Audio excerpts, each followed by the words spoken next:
Hello everyone. आज हम लोग सीखने वाले हैं about electric potential, power and energy.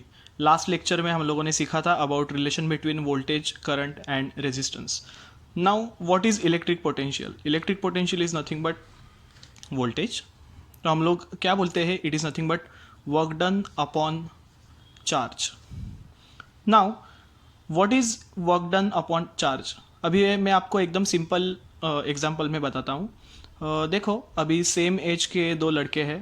तो एक लड़का मैक्सिमम 50 केजी तक वेट उठा सकता है, दूसरा लड़का है वो मैक्सिमम 70 केजी तक वेट उठा सकता है। तो इसका मतलब हम लोग क्या बोलते हैं कि दोनों का चार्ज इज सेम, बट दोनों का जो वर्क करने का कैपेसिटी है इट इज़ डिफरेंट। बराबर, भले कितना भी चार्जिंग हो बट उनका वर्किंग कैपेसिटी इज़ डिफरेंट। तो जो ज़्यादा वेट उठा सकता है, जो ज़्यादा वर्क डन कर रहा है, हम लोग क्या बोलेंगे? उसका पोटेंशियल अच्छा है। बराबर। So it is nothing but potential is nothing but work done upon charge, amount of work done to be done in given positive charge. ठीक है, तो इसका यूनिट है volts. Now what is charge? Charge is nothing but what? अभी समझो हमारे पास mobile है, ठीक है। तो मोबाइल का समझो बैटरी कभी 40% होगा या फिर 30% होगा, तो उधर एक लिख के आता है समथिंग कि ये मोबाइल मतलब 2 hours 30 minutes रिमेनिंग। इसका मतलब क्या होता है कि इन दिस गिवन चार्ज इतना टाइम तक मेरा मोबाइल चालू रहेगा। इट मीन्स उतना टाइम तक मेरे मोबाइल में करंट फ्लो होते रहेगा। बराबर, इन दैट मतलब वैसे ही सेंस में हम लोग बोलते हैं ना। तो एक्चुअल क्या रहता है? वो रिलेशन जो चार्जिंग का है, जो चार्जिंग का रिलेशन है, वो चार्जिंग का रिलेशन किस में बताया गया है? करंट एंड टाइम के हिसाब से। बराबर। सो इसलिए charge is nothing but what? Current into time. इसका यूनिट है कूलम्स। नाउ अभी अपने को देखना है what is power. Power is nothing but what? Work done upon time. मतलब कितना टाइम में हम लोग कितना काम कर सकते हैं, it is nothing but power. Power is nothing but what? Work done upon time. So now what is work done? अभी हम लोगों ने ये जो फॉर्मूला लिखा है इसके ऊपर से अपने को वर्क डन मिलेगा। What is work done? Work done will be what? Q into we divide by time. Now what is Q? Q क्या है?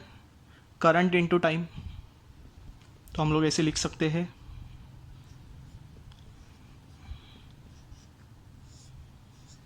क्यू का फॉर्मूला हम लोगों ने इधर पुट किया तो ये T T will get cancelled, hence power is nothing but what?